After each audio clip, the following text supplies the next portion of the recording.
chemat, Iisuse, Tu ai venit și nu ne-ai refuzat.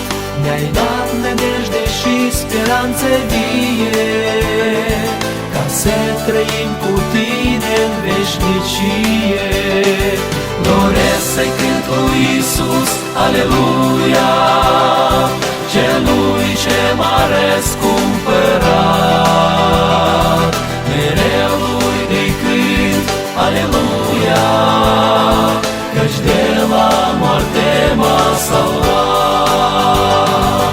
Doresc să-i cânt lui Iisus, aleluia, Celui ce m-a răscumpărat. Mereu lui de-i cânt, aleluia, căci de la moarte m-a salvat. Tu ai plătit un preț prea scump, Iisuse, ca noi să fim iertați de orice păcat. Mi-ai dat un nume nou, ce fericire, să fim copii ai Tăi în mărire Ție. Doresc să-i cânt lui Iisus, aleluia, Celui ce m-a răscumpărat.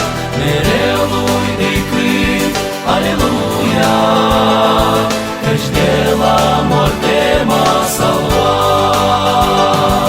Doresc să-i cânt lui Iisus, aleluia, Celui ce m-a răscumpărat. Mereu lui de-i cânt, aleluia, căci de la moarte m-a salvat.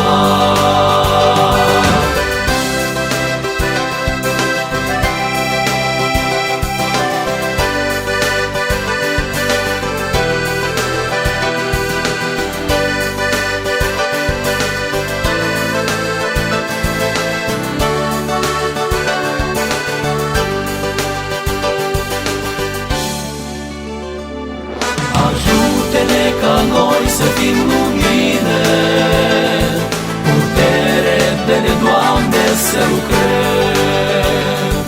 În via Ta cu râvnă și credință, să învingem pe cel rău prin biruință.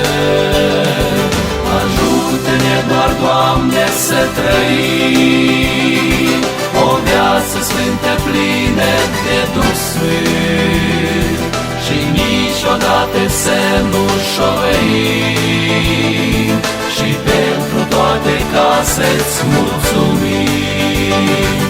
Ajută-ne doar, Doamne, să trăim o viață sfântă, plină de Duh Sfânt, și niciodată să nu șovăim, și pentru toate ca să-ți mulțumim.